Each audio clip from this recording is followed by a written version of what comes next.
What's up, fellas? So it was pretty obvious what we were going to talk about with the first video of the day today, right? James Harden made his Nets debut last night. There's a lot of things we can kind of take away from how he played, how he fit within the rest of what the Nets were doing, how Kevin Durant kind of fed off that. Obviously, no Kyrie last night, so we didn't get to see the Nets' full complement of weapons. But that wasn't the end of the world because the focus was way more on Harden than maybe it typically would have been, considering the fact that he had not practiced with these guys. He had never been on the court with them until yesterday. So we're going to talk about everything about James Harden's debut with the Brooklyn Nets yesterday in today's video. But quickly, before we get started, if you're new here, what's up? My name's Tucker. You can subscribe to the channel to keep up with twice-a-day videos every single day about the NBA. It's a great place for consistent NBA content. Leaving a like rating on the video helps it get out more people as well. And I've got a link tree link down in the description that has every single social you could possibly want if you want to hang out with me outside of these videos. With that little spiel over with, let's go ahead and talk about James Harden's debut as a Brooklyn Net. So I obviously was very excited. I got to hang out with some of y'all last night. We did a little watch party, which was super, super fun. Thank y'all to anybody that was in the live stream last night. And some things that I was watching going into the game. Of course, Harden's fitness level, how many minutes he was really going to play, how much he was going to be on the floor, how much he was going to be involved, as well as, how often him and KD were going to share the court, just the different rotations between those two guys. I thought Harden looked really, really good. He was clearly rusty in the beginning of the game from a turnovers perspective as well as just shot making. It just wasn't there. He had a couple of really bad misses on some of those step back threes where, he hit the glass first. Like, that's never a good sign. But overall, he clearly started to get into more of a rhythm, ended up with 32 points, 14 assists, 12 boards, and 9 turnovers. So one off the rarely seen quadruple double with turnovers. But like I said, it's his first game. It's going to take him some time to kind of figure out everything that the Nets have going on. Now, some positive things for Harden.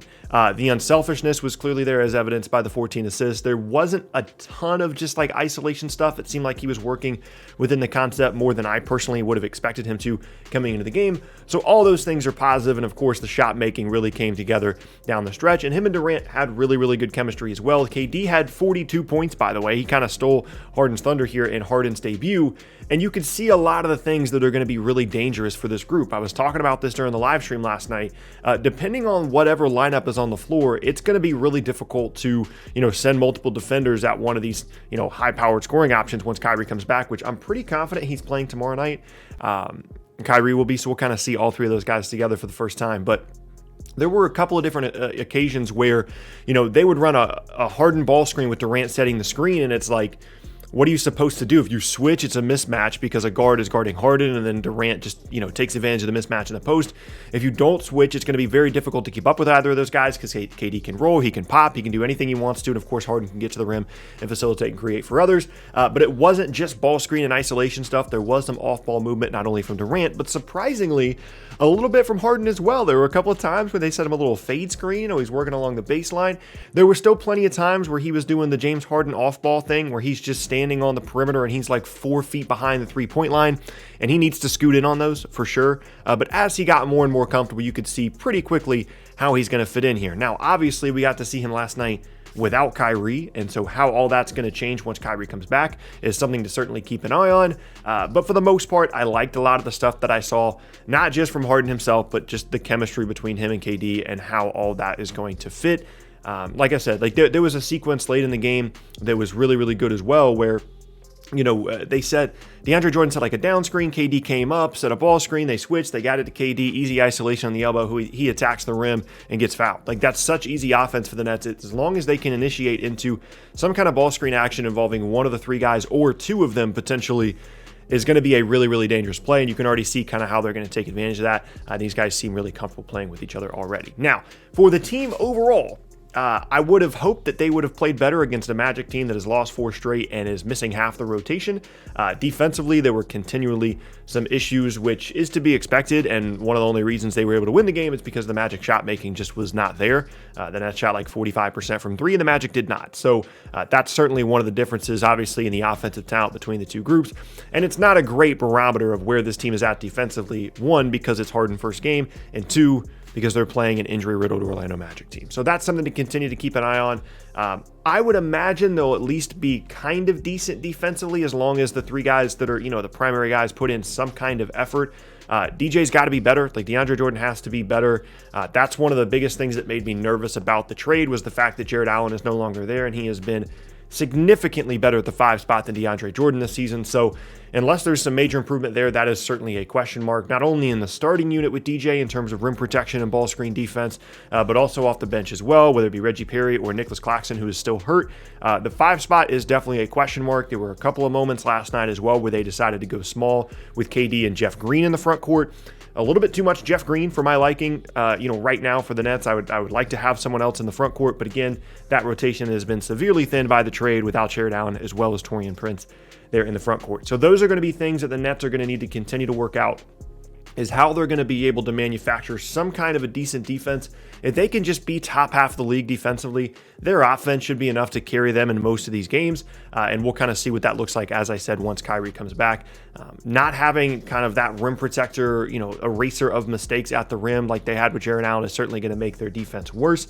Maybe there's a move that they can make that can help that, but right now it looks like this is kind of the personnel that they're going to be locked into. So at the end of the day, the only other real concern and takeaway that I had from yesterday was, what is the Nets' end of game lineup going to be, right? Because presumably they're going to start and finish every game with KD, Kyrie, and James Harden all on the floor at the same time.